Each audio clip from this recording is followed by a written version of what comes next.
Dhaka city কলেজের শিক্ষার্থীদের সংঘর্ষের আরও খবর আমরা জানতে আমাদের সঙ্গে সরাসরি যুক্ত হচ্ছেন সহকর্মী তৌহিদুল তারেক।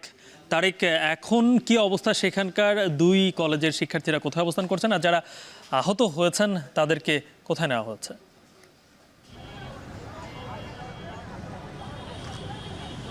কালেব, বর্তমানের অবস্থা যদি আমি বলতে চাই, এই মুহূর্তে এখানকার পরিস্থিতি কিছুটা শান্ত পরিস্থিতি বিরাজ করছে এই মুহূর্তে। আমরা বেশ কিছুক্ষণ আগে এই কলেজের যিনি ভারপ্রাপ্ত অধ্যক্ষ রয়েছেন, তিনি আমাদের সাথে কথা বলেছেন। আমাদের জানিয়েছেন বর্তমানে এই সিটি কলেজের 20 থেকে 25 জন শিক্ষার্থী এই সংঘর্ষে, আজকে দিনভর সংঘর্ষে এই 20 থেকে 25 জন আহত হয়েছেন এবং তাদেরকে আসলে প্রাথমিক চিকিৎসা শেষে তাদেরকে হাসপাতালে পাঠানো হয়েছে বলে আমাদেরকে তিনি জানিয়েছেন।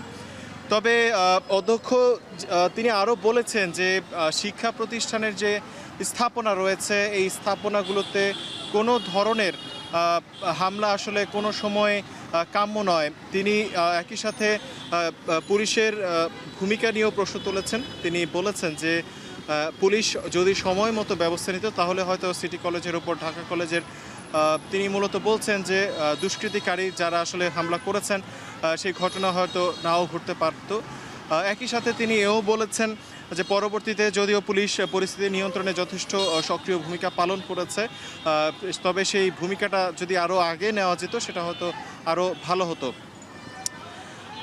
এবং একই সাথে আমরা এই মুহূর্তে যে পরিস্থিতি আপনাদেরকে তুলে ধরতে চাই, এখানে আমরা যা দেখতে পাচ্ছি যে ঢাকা সিটি কলেজে যে শিক্ষার্থীরা রয়েছেন তারা ইতিমধ্যে বেশ অনেকেই আসলে তাদের অবস্থান ত্যাগ করেছেন, তারা ফিরে গেছেন।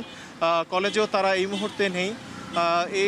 কারণ এর আগে কলেজ কর্তৃপক্ষের পক্ষ থেকে এখানে মাইকিং করে আসলে শিক্ষার্থীদের সেই নির্দেশনা এবং পরামর্শ একই সাথে অনুরোধ করা হয়েছে তারা যাতে দায়িত্বশীল আচরণ করে এবং তারা যাতে আর কোনো ধরনের সংঘর্ষে লিপ্ত না হয় এবং একই সাথে তারা যাতে আজকের মতো ঘরে ফিরে যায় এবং এই ধরনের সমস্যা বা সংঘর্ষের সাথে না জড়ায়। একই সাথে পুলিশের পক্ষ থেকে বলা হয়েছে যে পুলিশেরও আসলে 10 থেকে 15 জন আহত হয়েছে। এই ছিল আমার কাছে সর্বশেষ। ঢাকা ও সিটি কলেজের মধ্যে শিক্ষার্থীদের যে সংঘর্ষ চলছিল তা এখন অনেকটাই থেমে গেছে, শান্ত পরিস্থিতি বিরাজ করছে। এই খবরই জানাচ্ছিলেন সহকর্মী তৌহিদুল তারেক।